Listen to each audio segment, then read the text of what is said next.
Let's talk about hybrid workers. You're probably thinking hybrid worker, is that some kind of Terminator thing where they're part robot, part, human being? No, that's not exactly what it is. You need to stay focused on hiring or training hybrid workers. Now, this is something a lot of the other outsourced material you'll find on the internet doesn't really talk about. And the only way people actually figure this kind of stuff out is when they've worked with a lot of outsourcers, someone like I have for over 10 years doing internet-based stuff. So basically, a hybrid worker is someone that has two or more of the main skills needed to do internet marketing related tasks. So the reason why you want a hybrid worker, whether you can find one that already has the skills or most of them could just be trained these other skills. Training, by the way, don't underestimate the power of training. You can take anyone that's educated, that's, decently smart, that's hardworking, and you can give them training materials on almost any subject matter, and they can become an expert at it. Everyone that's an expert at anything was at one time a newbie to that information. Let me repeat that. Everyone that's an expert at anything was eventually a newbie and knew nothing. So just because a worker doesn't know about a certain topic or know a certain skill, don't underestimate or devalue them as far as what they could become for your company. Because if they're a great worker doing another task of some sort, they're really hardworking, they're really sharp, they're really smart, they really follow through, they really do more than is expected of them, they're awesome. That's somebody you want to think about training some other skills. Now, why do you want a hybrid worker that knows more than two related skills? Few reasons here that falls into the whole outsourcing picture. One of the things that will make somebody unhappy, will hurt their productivity, and eventually could have them quit working for you, is when they get bored or really stop enjoying their job. First and foremost, we all have jobs in this world for money. We need money. That's how society works. We need money to survive. That's usually where people start when it comes to a job. It's because of the money. But ultimately, it becomes about the peace of mind, the happiness, and the stress level for them to continue doing that job, of course, unless they're desperate and just have to have the money at all costs. But even if they're desperate, their work performance will still suffer if they're bored and unhappy and stressed. Well, the number one way to get someone bored, unhappy, or stressed, is if they're just doing one mundane task over and over and over and over again. If you hire someone to write articles and all they do is write articles all day, every day, week in, week out, that's not going to go over very well for a very long period of time. So you want to have them doing other things to kind of mix up their job a little bit. So it's great to have at least two kind of tasks that they can work on. So sometimes writers, they get writer's block. They just don't feel like writing. They're not going to produce very good stuff for you if you hired them to write. So if you have another task they can fall back on and do also on their own pace, a lot of times it's much easier for people to go between two different tasks or more if you have them, and they'll produce a lot more output and productivity than if they're just doing one simple mundane thing. So keep that in mind. Let me give you some examples of hybrid workers. The first skill I'm mentioning here for these 5 that I'm going to go over is the inherent skill that somebody has that they're really good at, but is also in many ways hard to train. So many graphic designers, artists are artists. People, I believe, are just, you're born an artist or you're not.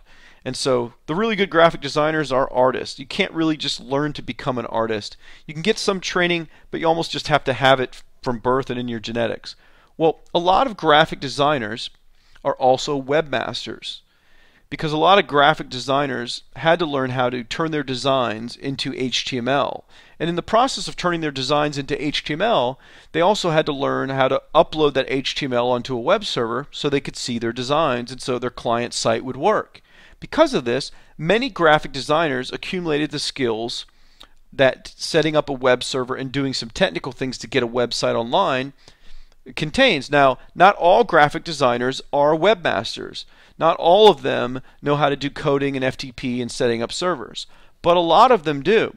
So if you're at the point where you need to hire a graphic designer full-time or for some pretty regular work, I want you to look for a graphic designer that also has webmaster skills, where they can manage your server and set some technical things up for you related to putting those designs online. Then you're getting kind of killing two birds with one stone, so to speak, with that worker. You got a graphic designer that's also a webmaster and can do stuff with your server. It's the ultimate home run. You get two in one. Otherwise, you're going to have a sole designer and a sole tech person. That's going to cost you more money, and it's not going to be as efficient. The second type of hybrid is a graphic designer slash programmer. So some graphic designers have taken that tech side to an entirely advanced level where not only can they do some system administration stuff with setting up servers and uploading HTML and changing any coding errors in JavaScript, that kind of stuff, but they're actually trained, they learned how to do it. They're trained programmers. They learned how to set up databases and how to write scripts that will take a form on a web page and input that data into a database, as well as letting someone search and pulling out data from a database and then putting it on a web page, and all the things that go along with programming. So you may also want to look for a graphic designer that has programming skills. And by the way, it flip-flops as well. Some core programmers claim they're graphic designers, but their work isn't very good. So you want to make sure when you hire a graphic designer that they're really talented and do really good design, because that skill is first and foremost before that other technical skill. Also, another hybrid is the graphic designer. Again, the first part is the natural. The graphic designer is they're an artist. It's hard to train, but a lot of times you can find some graphic designers that also are good at creating content. That's a very, very rare combination, but if you can find it, it's a really good hybrid. Now you have someone that can not only create content for you, like write special reports for a market or write an ebook, but they can do the graphics too. They can design custom logos for the ebook. They can do the ebook cover. They can create neat graphics, within the pages. They can do a lot of neat things. Now the other two that I want to mention here is a content writer slash programmer. So content writing, though, is pretty much a gift, just like the graphic designer being an artist. Writers and good writers, typically someone that was born with the gift. That's why graphic designer slash content writer is rare. But really good writers sometimes become programmers just because they're learning other skills and they're doing other things. So that's a great hybrid if you can find it. Someone that can create content, but they can also do some unique programming for you.